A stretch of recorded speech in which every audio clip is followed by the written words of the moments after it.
На 300 оператори од целиот свет, како и голем број на реномирани светски медиуми, National Geographic, Yahoo Travel, Lonely Planet, New York Times и многу други, ќе присуствуваат во Охрид од денеска па се до 12 мај, кога ќе се одржи Балканската конференција за туризам, која ја организира Светската организација за авантуристички туризам АТА.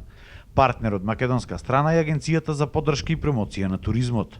На овој настан ќе присуствува и општина Прилеп, каде ќе ги представи своите ресурси кои ги има за развојот на алтернативниот туризам, како што се параглайдерството, болдерингот, планинското трчање, планинскиот велосипедизам и многу други. Нашите напори се да го трансформираме Прилеп од дестинација за еднодневни патувања во дестинација која што има потенцијал да ги задржи посетителите. За таа цел е подготвен и промотивен материјал за можностите, ресурсите и настаните кои го вклучуваат активниот туризам. Еден бренд во областа на туризмот може да се развие само преку одржлива промотивна кампања со висок квалитет и стратешкиот маркетинг е од суштинско значење за донесување на нови посетители.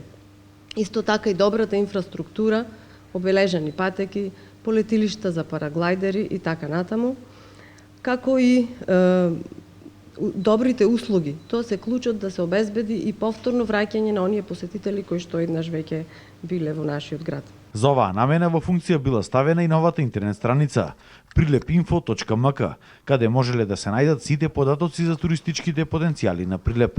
Македонија полека станува вистинска хит дестинација кога станува збор за развојот на така наречениот адвенчер или алтернативен авантуристички туризам, а секако лидер во тоа е Прилепско-Крушевскиот регион. Прилеп правеше припреми во целиот овој период за да биде достапен за туристите, да може да ги прими туристите, оние кои го сакат и обожаваат овој активен туризам и преку можноста овие 3 дена да стапиме во контакт со сите овие туроператори, да го зголемиме бројот на туристите во нашиот град и во Република Македонија, со што би го зголемили економскиот бенефит за градот Прилеп. Конференција од ваков голем обем и формат за прв пат ќе се организира во некоја балканска земја.